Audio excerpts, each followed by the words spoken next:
Olá pessoal, sejam bem-vindos ao canal Conservador Patriota, estamos aqui para mais um vídeo. O vídeo de hoje é a continuidade dos mitos e verdades sobre o regime militar de 1964, a parte 2. Como eu havia falado antes, houve crescimento econômico no regime militar até o fim do governo Médici. E após, devido às duas crises do petróleo, a estatização e o protecionismo, o país entrou em crise, os governos Geisel e Figueiredo. Isso é uma verdade. Até ao fim do governo Médici, o Brasil cresceu até 10% ao ano. Mas após o governo Geisel e no governo Figueiredo, o país diminuiu o crescimento. E nós tivemos crises econômicas nesse período. Haviam escândalos de corrupção, não do tamanho do governo petista, que era sistêmico, mas houve escândalos, sim, no governo militar, como o caso do BNH, o escândalo do Grupo Delfim, Coroa Brastel, etc. Havia corrupção porque não eram só militares, tinham muitos tecnocratas no governo. E eles, e políticos inclusive, da arena. Esses políticos depois passaram a continuar no país, praticava a corrupção de sempre. Agora, a corrupção nunca foi do estilo que aconteceu no PT, que houve um sistema todo para drenar o nosso dinheiro para fora do país. Isso nunca houve no governo militar. Eram corrupções de alguns grupos, algumas tecnocratas, alguns políticos que praticavam, porque em todo lugar há corrupção mesmo. Outro mito, que não havia intervenção estatal. Sim, havia muita intervenção estatal na economia. Os militares que dominaram aquela época eram positivistas. E a base da economia ficou nas mãos tecnocratas. Quer dizer, o positivismo era uma doutrina que prevê intervenção estatal, como toda a doutrina de esquerda.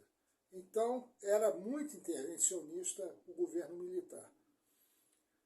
Valorizou-se, no caso da educação, disciplinas como engenharia, medicina e outras mais técnicas, enquanto as das ciências humanas e sociais ficaram relegadas aos comunistas. É verdade, enquanto foi dedicado ao financiamento por parte dos regimes militares a profissões como engenharia, medicina, outras da área tecnológica, as ciências humanas foram sendo ocupadas pelos comunistas, porque não eram tão bem vistas. Mais uma vez, a doutrina positivista que imperava nos governos militares. Mesmo com censura, os artistas produziam suas obras, assim como os jornais manifestavam suas opiniões. Havia algumas intervenções, mas nada como agora, em que há um cancelamento de pessoas nas redes sociais e vigilância por grupos de checadores. Nós estamos vivendo um momento muito mais radical em termos de censura do que naquela época. Dizer que havia censura naquela época era muito pequena, porque às vezes eles não publicavam um determinado artigo num momento, mas publicavam em outro momento. Os artistas, por exemplo, não deixavam de fazer suas músicas, não deixavam de ter espetáculos teatrais, filmes, novelas, muito pelo contrário. A censura passava batida em muita coisa. Essa é a verdade. Uma ou outra peça, uma ou outra música que foi censurada e que logo depois acabou voltando a ser tocada.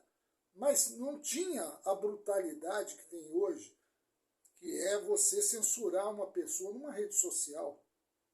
Isso não havia, até porque não havia rede social. Mas hoje nós estamos vendo verdadeiros cancelamentos, da pessoa não poder se expressar em lugar nenhum.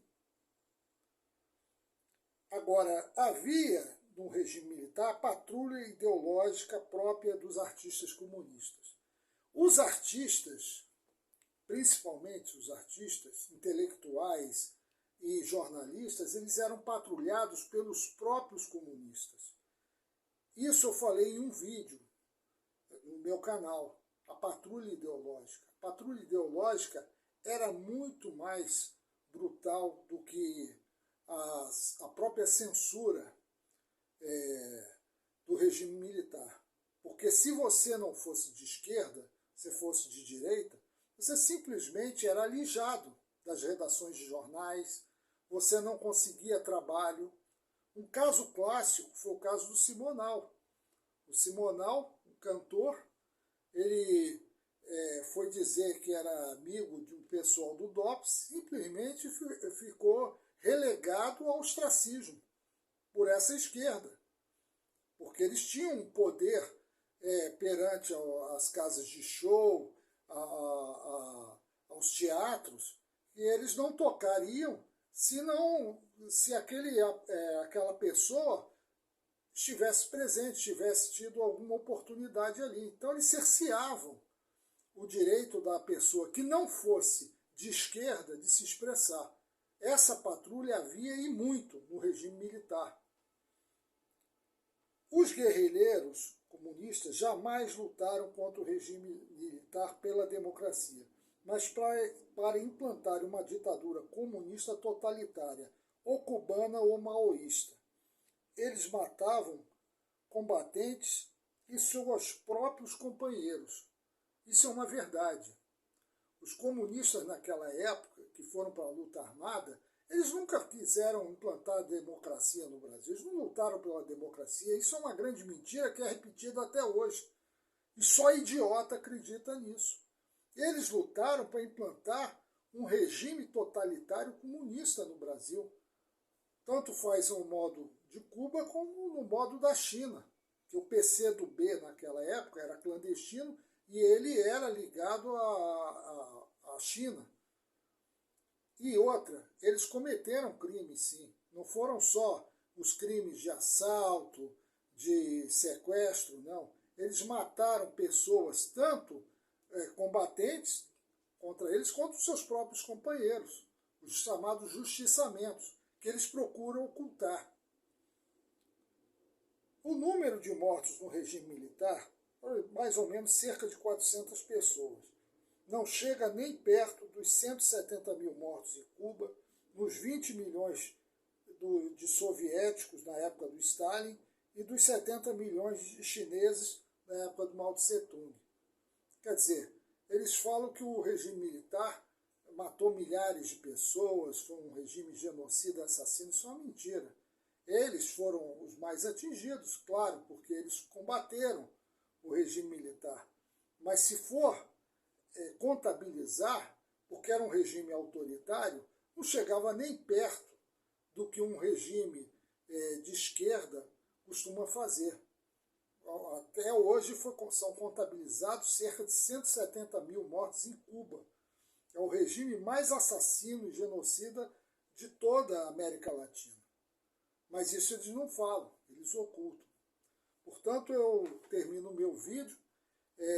Peço a todos que se inscrevam no canal, compartilhem, curtam e vamos em frente. Muito obrigado.